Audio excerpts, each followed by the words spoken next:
When referring to communication, I can say I have deepened my view of it through this course. In reflection, being a communications major has made me view communication and the way I personally communicate differently. Positive communication is a skill that has added to me in becoming a better person in my relationships, but also a better member of society. As stated by Virginia Satir, in Making Contact, communication is to relationship what breathing is to maintaining life.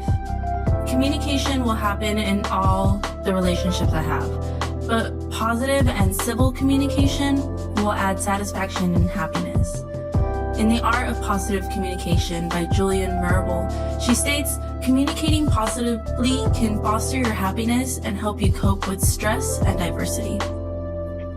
Like every other skill, positive communication must be learned and practiced. Through the Positive Communication Project, I was able to put my learned skills of this course to practice. As I reflected on the things in my life to be grateful for, I was learning to have a positive outlook in my everyday life, a positive outlook even in the details. Every day, whether considered good or bad, I learned to focus on the positive and be grateful. It made me reflect on what I valued and how to let those around me know that I valued them. As this course comes to a close and I reflect on all I have learned, part of positive communication is the way we receive and react to what is being communicated to us.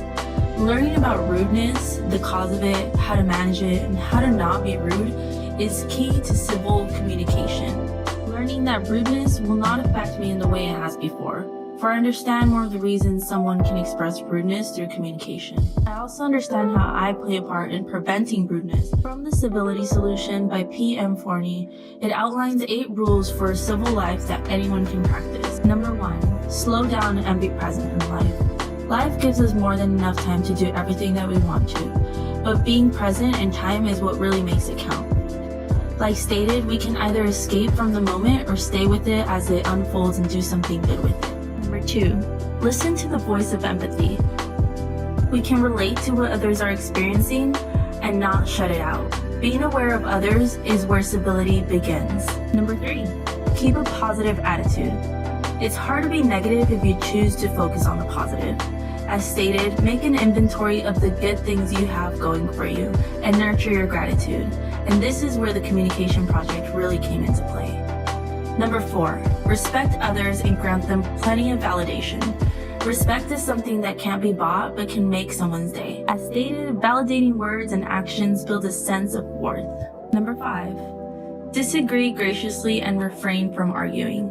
We live in a society that has so much diversity, which creates space for everyone to be different. Number 6, get to know people around you. Even a smile can be the beginning of getting to know someone. As stated, we tend to behave better with people we know or with whom we have even a very loose connection. Number 7, pay attention to the small things.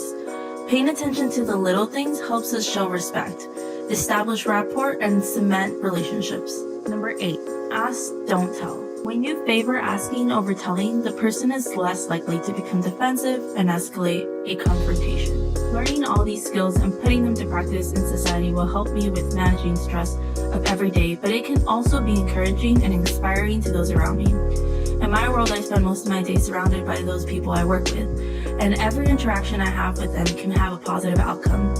Positive outcome is never guaranteed, but at least it will reflect who I am. I may not affect many people in my everyday life, but those I do will affect those around them and help it spread.